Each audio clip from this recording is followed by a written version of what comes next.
How do we want to intro this? Should we do a bunch of very like nauseating camera moves? Yeah, just show us like running through shit with weird angles and flashing lights. I'm running through a hallway, Ken. I'm running. Guys, this took 5 weeks to film. Okay, I'm getting vertical watching it. Or what's it called? Vertigo? You're getting vertical? I'm getting vertical watching. Getting to my body. He's talking about his penis. Wait! My name is Miss Huang. Mark W. Why are you a child? Because of when I was born. Well, welcome back to Burnt Popcorn, guys. Me and Ken today are going to talk about some of the a couple of the first episodes to the new season of Severance. I, for one, not a fan. Ken? Yeah, you were done with it in season 1. Yeah, I was done with it episode 1. How you feeling about it, Ken? How you feeling about season 2? I never completely defended this show. I said I think there's something there.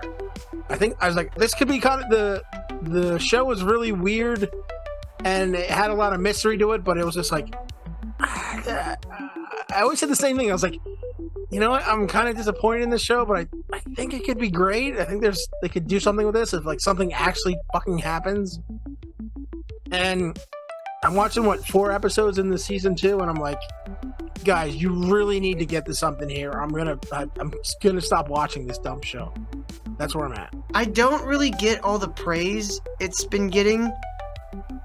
I don't either. I didn't even know people watched it. It's an interesting enough show. Like, it's not like the worst show I've ever seen. I don't like hate it, but like the quirky, like everyone just being over the quirkiness. The quirkiness has run its thing in season 1. It's run its fucking path. It's run its whole thing. That's how I felt in season 1. I was like, I can't do this. No, it added a little bit to the mystery, but now we're in like season 2, and like the people are kind of like waking up a little bit, and it's like, all right, great. I'm learning a little bit. Like, it's not enough. If this season is just them kind of learning what they do, what the other characters are like on the outside, I'm like, fuck this show. Yeah, like, I don't care. Like, tell me what the hell is going on. Well, do you want to give us a breakdown of the first episode? Hello, Mrs. Cobell. Mark reawakens on the severed floor in a panic, finding Miss Casey's wellness room decommissioned and his whole team replaced. Milchick, now running the severed floor, introduces Mark to the new deputy manager, Miss Huang, a child, and informs him that 5 months have passed since the macro data uprising, which supposedly made Mark's team the faces of Severance reform. Milchick says that while Mark's Audi asked to come back to Lumen, the other 3 refused. Mark sabotages his new team as a distraction to reach the border and quest the other innies' return. The next time Mark wakes up on the severed floor, he's reunited with Dylan, Helly, and Irving. The 4 are taken to a renovated break room where Milchick proposes better working condition and offers the innies a choice to leave permanently or stay. Mark informs the group what he learned while outside, while Helly lies about her Audi's identity. A distraught Irving nearly leaves over his heartbreak at Bert having a partner, but Dylan convinces him to stay. Milchick privately shows Dylan blueprints for an Audi family visitation suite, and the team resumes work, and Mark's latest MDR file, Cold Harbor, is revealed to pertain Miss Casey/Gemma. Sounds like a bunch of nonsense. Some of a comedy gobbledygook to me. It kind of is, and I think it's on purpose, but it's also like, all right, this mystery isn't cool enough to keep my attention. You know what I mean? It's like, it's all this random gobbledygook, like you said, and I was like, all right, this is kind of interesting, but I'm like, I'm on season 2, and I still don't know what the hell's going on, and everybody's quirkiness isn't keeping my attention. Yeah, I can't do the quirkiness shit. I find that stuff so irritating. Yeah, it's so forced. And I guess you're saying since I grew up on like indie films, like back when I was in film school and stuff like that, I mainly gravitated towards indie stuff because that was the more attainable, kind of stuff, right? And a lot of the indie shit, especially in the 2000s, was all quirky nonsense like this. Mm-hmm. And at least back then, it was like the first time I'd ever seen anything like that. And so it wasn't so annoying now. But this is 20 years later, and I find that shit to be very irritating. Yeah, it's Wes Anderson-like without the humor, where it's supposed to be. Their weird, non-human-like moment or attitudes and the way they react to things is part of why it's funny and interesting to watch. But in this, there's no fucking humor. The thing is supposed to make you like, I guess because it's Ben Stiller and he did those Wes Anderson movies. He just didn't learn how to, why he did those weird, quirky things. He's like, I'm going to make this quirky, and everybody's supposed to like feel super awkward and weird about this. It's like, no, I'm annoyed, and you're not answering why they're like this. It's weird to think that the same guy who directed Tropic Thunder directed this first episode. Well, I don't know. I feel like every comedian or comedic actor has its shelf life where they either just go like Will Ferrell had a run there where he was unstoppable. And he could be in a movie 5 minutes and it's the best funniest 5 minutes in the movie. Yeah. And then he hit a wall where he hasn't made a good or funny movie in like 10 years. Well, yeah, I think a lot of it was. I say this about a lot of like artists. Once they get happy, they lose all like vigor, lose all spunk, I guess you'd say. Yeah, everybody turns into an activist. Yeah, it's because they're no longer hungry. It's like the thing that makes artists good is they stay hungry.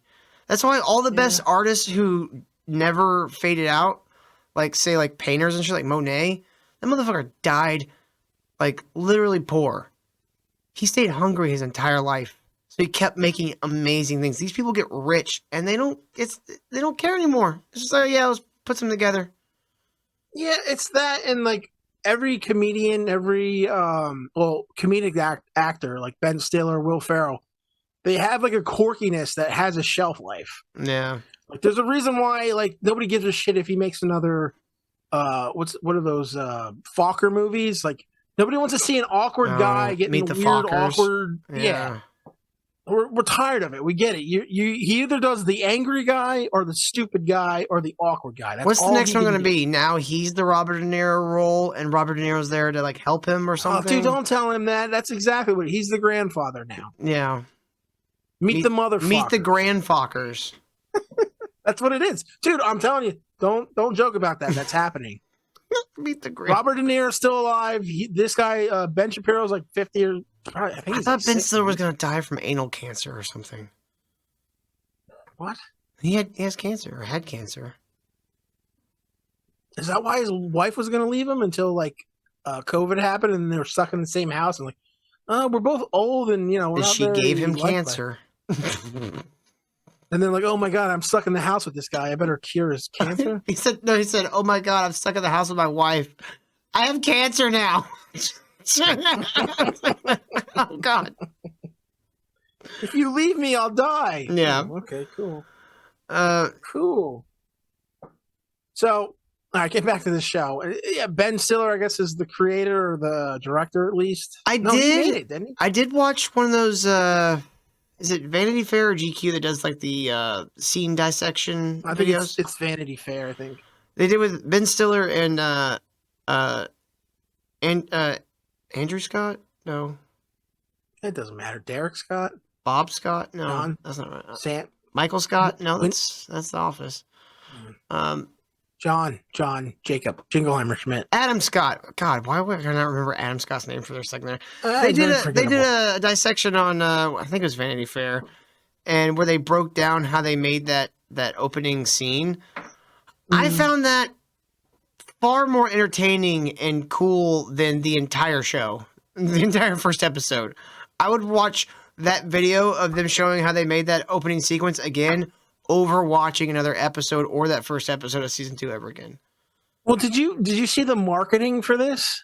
Yeah, they're doing a lot of the marketing with the. Well, they did the Grand Central Station, or they created a glass room and they had the actors from the show pretend to do work in it, and like while a bunch of random people took photos of them. Yeah, that's weird. I mean, you can bring. I don't know if you want to bring that. I was like, what is this? This is stupid. And they're like, I like yelled at every asshole on Twitter saying, "Wow, this is great marketing." I was like, did they pay you to say this? This is fucking terrible. Yeah, it's a stupid marketing. Oh my God, there's people working in office in Grand Central Terminal. Oh my God. Instead of this being a meet and greet where we can talk to people and you can answer questions, we can watch them pretend to do work in a small glass cage. Yeah. Yeah. Even Ben Stiller said, I didn't think anybody would actually watch this show. Like he had, like, so, well, at least he has some self-awareness. yeah.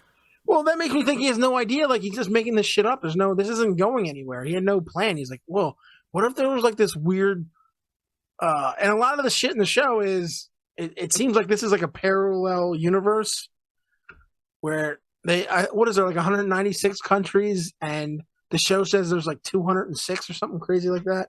I don't know. There's a lot of weird, and everything from they're supposed to be modern day, but every car is like from the 90s. Yeah. Did you notice who did the voice of the Lumen building? Yeah, it's what's his name? Keanu Reeves. Yeah. I was like, oh, that's kind of cool.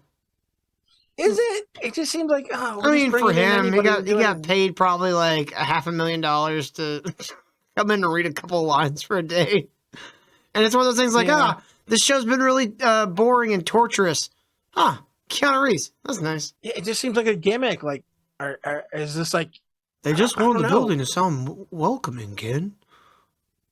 Like, I had Val Kilmer wasn't doing anything. Well, he can't talk anymore, so Val Kilmer couldn't do it. Oh, man, I keep saying Val Kilmer for some reason. Keanu Reeves. Hello, I am the Lumen. All right, Lumen, we want you to be happy. Poor guy. Poor Val Kilmer. You want the alternate universe where he doesn't have throat cancer? Yeah, that'd be great, wouldn't it?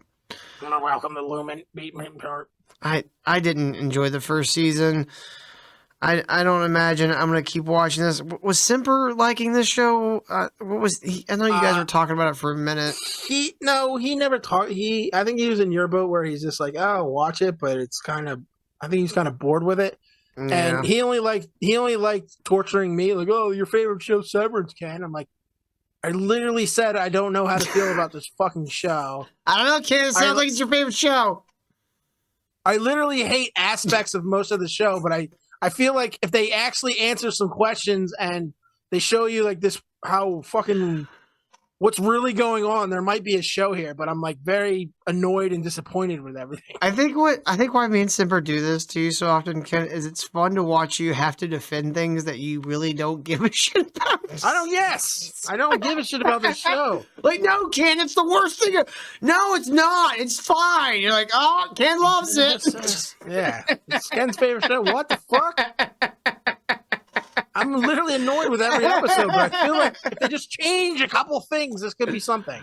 If they could just change everything about the show, it could be something. Just one answer. One like, oh man, that's really weird. This last episode on level, well, I'll go over the last couple episodes. So that was episode 1. Episode 2 is just basically showing that everything they told them was a lie. It's only been 48 hours since the... Like everything in the little pitch video? Yeah. Oh. They said it was like 5 months later, and like everybody wanted the what's his name was the only one that wanted to come back. No, that's not true. They fired everybody except him, because they need him for whatever that project is with his wife, or his dead Asian wife, or whatever the hell. Project Dead Asian Wife. I know it well. I've seen the dossier. That would have been a cooler name. It's Cold Harbor or something. This is so stupid. It says why? Project Dead Asian Wife would have been way cooler. Cold Cantaloupe. That should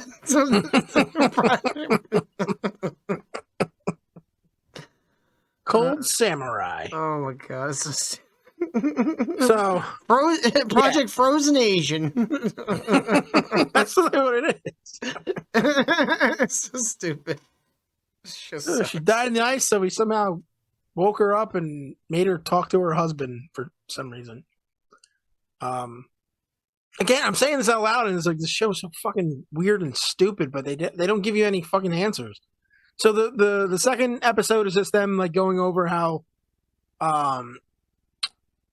it's 48 hours later, and they fired the fat old chick that was in love with the main character. She's out, and they moved up Milkcheck, and he fires all the other people except the one redhead who's the daughter of the head of the company. And oh yeah, that's what Helly's fucking bullshit is. I forgot, dude. I'm telling you, like last season just deleted itself from my brain. It was like I got severed while watching the show. I wish. So basically, the tantrum he pulls gets him to get the people to come back. They rehire them. The one chick, the Helly, makes you think that she didn't get turned back into her other, or whatever the hell they call him on the show. Like, it's just her pretending to be the other chick. Outie, innie. Yeah, the innie, her inner boner. I just think of belly buttons every time they say it. Yeah, that's what I'm thinking. You're outie. So that's the second episode where he gets everybody back. And the third episode is they go on a weird, stupid scavenger hunt, even though they're supposed to be working on shit, but they're allowed to just wander around the building. And there's some shit that happened outside of that where, you know, the redheaded chick has like them spying on all these people, and it's some background shit that's not very important right now. But the main thing is they go to like this random room where the goats are, and they meet the chick from Game of Thrones, the big ugly girl that banged Jamie. Brianna Tarth. Why is she there? They go in a random room, and they're just they got to talk to the goat. Ugliest women to put in the show. Dude, I don't know. They have to make the redhead look like actually attractive instead of like a 4. It's not gonna work. So they go to they don't answer any fucking questions. They go to this weird goat place. It's a giant like football field sized room with hills and goats, and you see all these random people in costumes like taking care of the goats, and they're just looking around, and then the random fucking Brianna Tarth comes out of nowhere. Like, you gonna kill me?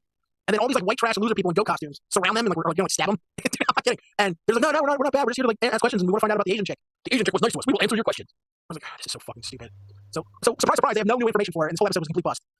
The fat black guy turns on him. He gets the prize of hanging out with his family members. He gets to meet his wife. Yeah, that's so weird. How did this like work?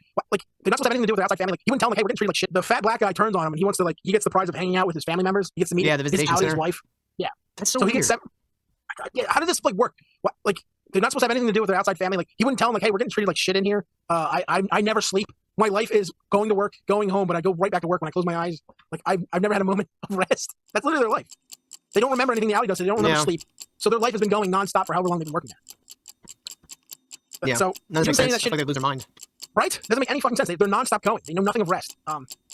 And I guess if you were born that way, you wouldn't know anything any differently, but I don't know how fucking this works. So he hangs out with his Audie's wife. He finds out that he's a loser in real life, and it looks like his wife is like more interested in him than she is in the real Audie, him. You know what I mean? He's like, when I said that, she didn't say this. This is what it looks like. She's more interested in him. She actually hugs him and says, "I love you." You know, the only thing that made sense in the whole thing that she was fat too. Okay, yeah, all right, that makes sense. Yeah, there's a lot of that happens in the show where you're just like, I don't care. What does this have to do with anything relevant to the fucking show? And like as they're talking, anytime they say anything like that would make sense, the little girl weirdo that's obviously a severed person, but she's a little kid. That's weird too. Why is there a child there? Why are we getting children? And they even say that. The wife even says, "Why is there a child here? Why is she in charge of you?" And they have no answers. So I'm sure they'll answer it with some kind of flashback, and it's not going to be very satisfactory, but whatever. So that's pretty much they have their little goat adventure. He meets his wife, and then they go to the fat black guy's house, and he's just a lazy bum, and his wife is like working nights and taking care of everything, and he can't even manage to make cookies for his kids and shit. It's weird. So episode 4. God, I don't care about their Audis at all. Can we just get to the stupid Lumen fucking mystery? I don't care. This is all wasting my time. You're not making me care about these people more. You make me care about them less. Well, the only half interesting thing is the main guy, Adam Scott, is like he's trying to go over. Is like, why did he say she's alive? And like he's been denied the whole time. They had this weird thing where the old lady that lived next to him that was actually his boss, like. She's like trying to leave and get away, and he sees her leaving, gets in front of her car, is like, "Why did you do this?" Blah blah blah. And she didn't say anything, and he was like, "Is this because my wife's alive?" And she does this weird face and drives away. And that's okay. Well, that makes him more. I got to solve this this thing about my wife. So he goes to some random place and he tries to literally burn into his retina. There's like. What did you mean she's alive? Into his eyes. Like he took a giant spotlight and he put like this, he like paper mache'd the words, "What did you mean my wife's alive?" And he tried to burn it into his eye. I hate this fucking show. Dude, it's so bad. So as he's doing this in some random place in the middle of nowhere behind like a barn, the black lady from the first season shows up and like, "What are you're going to make yourself blind, rah, rah, rah. I can help you." So that episode ends with her like trying to fuse the innie and the outie together, and it's like it just shows him screaming and some weird bullshit with like, you know, this screen where two lines are separate and then all of a sudden they come together, Yeah. and then you know, that's how science works. Yep. And it just shows him like the innie and the outie, like he's doing these weird flashbacks where it's both of them, like it's like him, but he's back started when he got first separated, so it almost looks like it works. Mm-hmm. It's like, oh, all right, cool. Then he's gonna definitely know what's going on by the fourth episode. Cut to the fourth episode. They wake up in some place in the middle of nowhere in winter, and they're going on this weird 2-day, I don't even know, quest. It was part of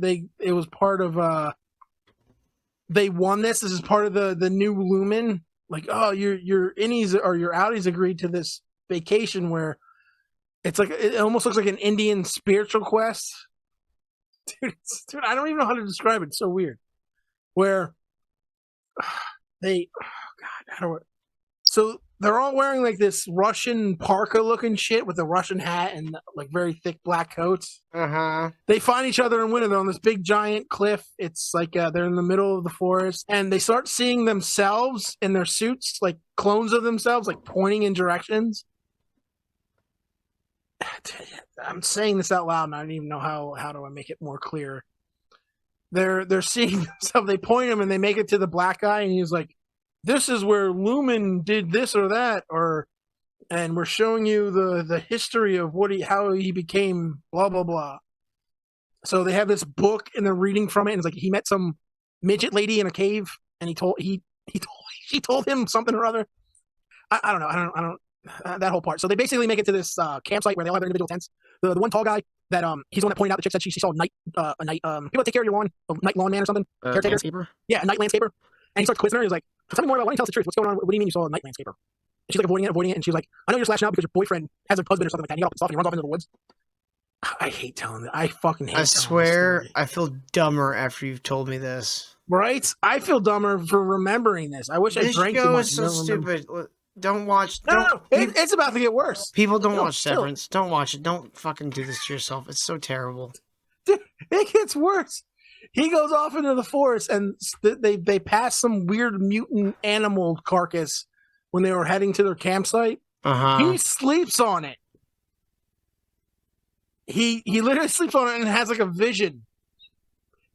He has a vision, and he sees that midget lady from the weird story that they were told from the book.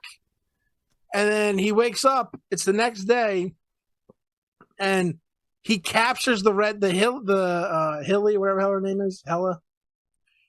He captures like Hella was a lot of things, but she was never cruel. You're not Hella. So he takes her to a waterfall or a little river, and he calls for Milchek and everybody to come in. Oh, I'm sorry. Before all this happened, what's his name actually got the banger. Everybody thought it was this nice moment where it's like, oh, they got their tents and they get alone. They finally get the fuck. They fuck. And then she goes off to take a piss or something, and she gets captured by the tall guy. You're not Helly, you're the blah blah blah. So he figures out like she's got to be somebody powerful if she can just come in there and not be severed.